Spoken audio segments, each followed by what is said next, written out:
So আজকে আমি সকাল সকাল ডিসিশন নিলাম যে আমার বাইকটা ক্লিন করা উচিত। বাইরে ওয়াশার পলিশ করতে গেলে আমাকে প্রত্যেকবার 300 থেকে 400 টাকা গুনতে হয়, আর বাসায় বসেই খুবই কম খরচে ওদের থেকে ভালোভাবে ওয়াশ আর পলিশ করলাম। এই ভিডিওতে আমি আপনাদেরকে দেখাবো কোন পলিশটি ইউজ করলে বাইকে কোনো ধুলামোলা আটকে থাকে না। সাধারণত বাইরে যখন আমরা ওয়াশার পলিশ করাই তখন ওরা যে পলিশটি ইউজ করে সেটি হচ্ছে ড্যাশবোর্ড পলিশ। ওইটা ইউজ করলে দেখা যায় বাইরে বের হলেই ধুলামেলা আটকে থাকে। সো ওয়াশ করার পরে দেখা গেছে যে 2-3 দিন পর আবার ওয়াশ করতে হয়। Hello beautiful people, this is Raju once again.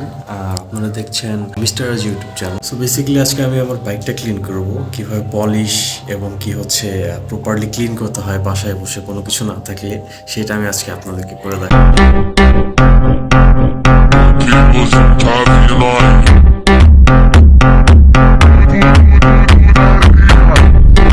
So clean করার জন্য নিব হচ্ছে আমি শুধুমাত্র এই শ্যাম্পুটি, এই হুইল পাউডার গুঁড়া। দেন হচ্ছে পলিশ করার জন্য আমি আগে ইউজ করতাম এটা, বাট এটা ভালো না। এইটা ইউজ করলে হয় কি ধুলোমলা আটকায় বেশি। বাট আমি এখন ইউজ করি মোটো কেয়ারের যে হচ্ছে এটা অনেক দিন যায় এবং কি হচ্ছে এটা দিয়ে খুব ভালোভাবে ক্লিন হয়।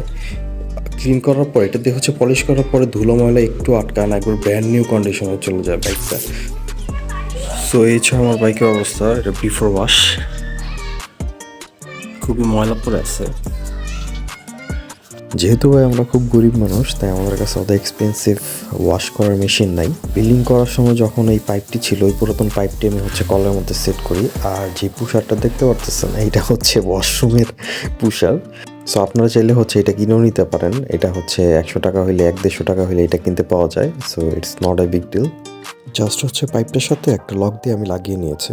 প্রত্যেক সপ্তাহে একবার করে হচ্ছে আমার বাইকটা ধুইতে হয়। তো বাইরে নিয়ে ধুইতে গেলে দেখা যায় যে অনেক টাকা চলে যায় এখানেই। তো আপনারা চাইলেও খুব কম খরচের মধ্যে এভাবে বাইকটি বাসায় বসে ক্লিন করতে পারেন। পুরো ভিডিওটি না টেনে দেখবেন, কারণ আমি স্টেপ বাই স্টেপ সব কিছু দেখিয়ে দিয়েছি। ভিডিওটি টেনে দেখলে ঠিকমতো বুঝবেন না। সো বাইকটি আমার এখন পানি দিয়ে ওয়াশ করা শেষ। সো এখন আমি একটি বালতির মধ্যে পানি নিচ্ছি। এরপর আপনার হাতের নাগাল যে শ্যাম্পুটি থাকুক না কেন সুন্দর মতো পানিতে গুলিয়ে নেবেন। ভুলেও এই পানির মধ্যে সাবানের গুঁড়া দিবেন না। ট্যাঙ্ক বা উপরের অংশটিতে কখনোই সাবানের গুঁড়া দিবেন না।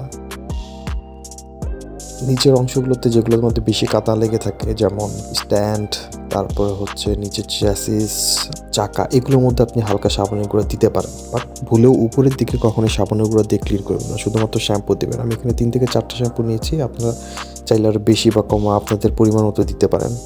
আগে উপরের সাইডগুলো ক্লিন করবেন, কারণ নিচের চাকা আর চ্যাসিসের ওইখানে অনেক ধুলোময়লা লেগে থাকে, লাইক বালিকণাগুলো। ওই বালুগুলো দিয়েই যদি আবার উপরে ক্লিন করি তাহলে ট্যাঙ্কে স্ক্র্যাচ পড়ে যাওয়ার সম্ভাবনা অনেক বেশি থাকে। এর কারণে উপরে একবার ভালো করে ক্লিন করে পানি দিয়ে ধুয়ে তারপর আবার হচ্ছে নিচে ক্লিন করতে হবে। সো উপরের পার্টটা ক্লিন করা শেষ। এখন আমি সুন্দর মতো পানি দিয়ে ধুয়ে নিলাম, কারণ সাথে সাথে পানি না দিলে এটা আবার সাদা সাদা মার্ক হয়ে থাকে। উপরের পার্টটা ক্লিন করা শেষ। এখন নিচের কাদাময়লা পার্টটা ক্লিন করব।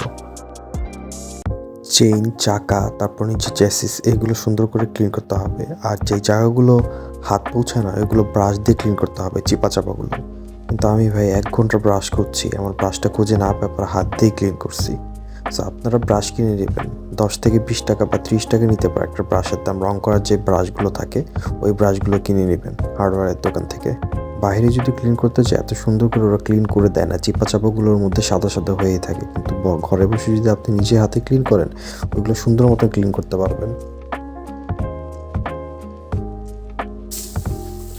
সো আমার ক্লিন করা শেষ। এখন সুন্দর মতো ওয়াশ করে নিব পানি দিয়ে।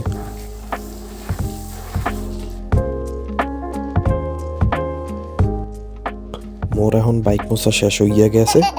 ও সরি, আমি বরিশালের ভাষায় কেন কথা বলছি, আমি তো বরিশাল না। সো পানি দিয়ে ধোয়ার পরে এখন সুন্দর মতো বাইকটি মুছতে হবে। আর মোছার জন্য যে ন্যাকড়াটা আমরা নিব ওইটা যাতে ক্লিন থাকে, ওইটার মধ্যে কোনো ধুলামলা যাতে না থাকে। বাইকটি সুন্দর মতো মোছার পরে 10 মিনিট রেখে দিয়েছিলাম। 10 মিনিট পরে আমি মোটো কেয়ারের এই পলিশটা সুন্দর মতো স্প্রে করে দিই। একটা জিনিস খেয়াল রাখতে হবে, স্প্রে করে সাথে সাথে এটা মুছে ফেলতে হবে, না হলে এটা সাথে সাথে জমে যায়। জমে গেলে পরে সুন্দর মতো এটা পলিশ হয় না। আর একটা জিনিস ভালো মতো খেয়াল রাখতে হবে, আমি যে ন্যাকড়াটা দিয়ে ক্লিন করতেছি এটা যেন সুন্দর মতো পরিষ্কার থাকে। এটার মধ্যে ধুলামেলা লেগে থাকলে বাইকে স্ক্র্যাচ পড়ে যায়। তো এই বিষয়গুলো আপনাদেরকে খেয়াল রাখতে হবে। আর ভুলেও হাইড্রোলিকের মধ্যে স্প্রে করবেন না পলিশটি। হাইড্রোলিকে স্প্রে করলে ঠিকমতো ব্রেক হয় না। হাইড্রোলিক আবার পানি দিয়ে সুন্দর মতো ক্লিন করে নেওয়া লাগে। তো এই জিনিসটি একটু খেয়াল করবেন।